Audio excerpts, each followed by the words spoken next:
Vous avez dû sans doute lire ou entendre quelque part qu'une vie sexuelle active et satisfaisante est porteuse de plus d'un avantage. C'est en effet le cas, car au-delà du plaisir que cela pourrait vous procurer, les bienfaits sur votre santé sont innombrables.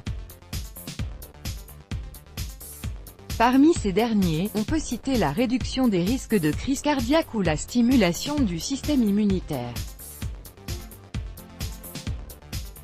Sauf qu'aux antipodes de ces avantages, en cas de négligence de la vie sexuelle, il peut y avoir des conséquences pas très agréables pour vous mesdames. Nombreux sont ceux qui croient que le manque de sexe n'a d'incidence que sur le moral ou l'humeur, alors que c'est tout à fait faux. Chez la femme, le vagin est la toute première chose affectée après une longue période sans la moindre pratique ou stimulation sexuelle. Ces périodes d'inactivité peuvent en effet avoir des effets non négligeables sur le vagin et sur les expériences sexuelles ultérieures par la même occasion. Une rigidité rendant la pénétration impossible. Bien qu'une bonne partie des douleurs vaginales soient de courte durée, peuvent être tout à fait surmontées avec l'aide de préliminaires ou même de lubrifiants, il existe des situations où les muscles vaginaux se contractent tellement que le moindre coït est absolument impossible, à tel point que même le fait de pouvoir faire entrer un doigt relèverait du miracle. Ceci peut être dû à plusieurs facteurs, dont la maltraitance ou encore le viol, et c'est ce qu'on appelle le vaginisme.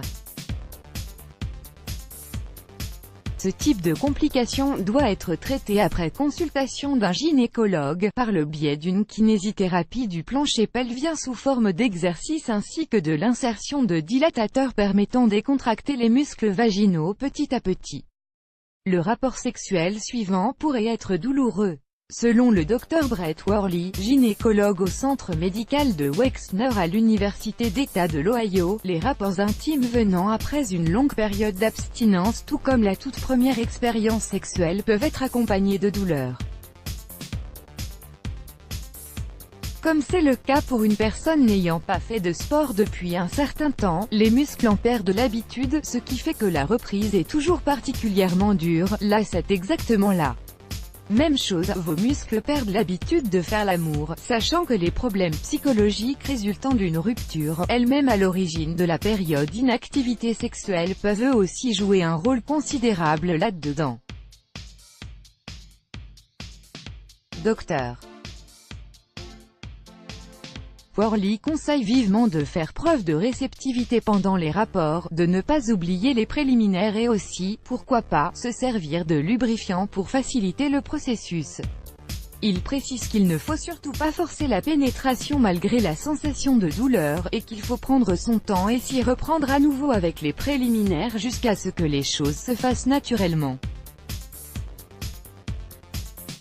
Le désir sexuel en prend un sérieux coup. Un manque de désir peut être assez pratique pendant une longue période d'abstinence, mais le revers de la médaille est que vous passez à côté de tout ce que le sexe peut vous offrir comme bienfait. La thérapeute Richmond conseille la masturbation régulière comme solution pour se dépêtrer d'une telle situation.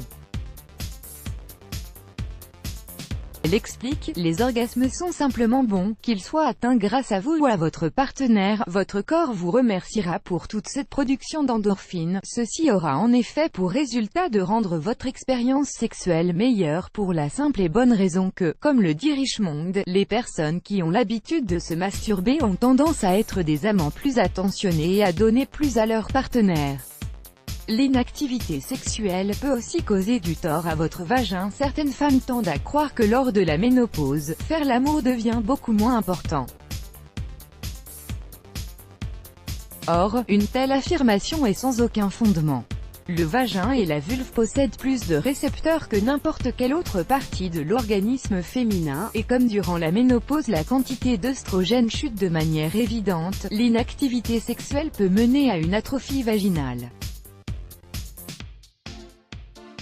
Ce qui causera une détérioration progressive du vagin qui finira par se dessécher, s'amincir voire se déchirer.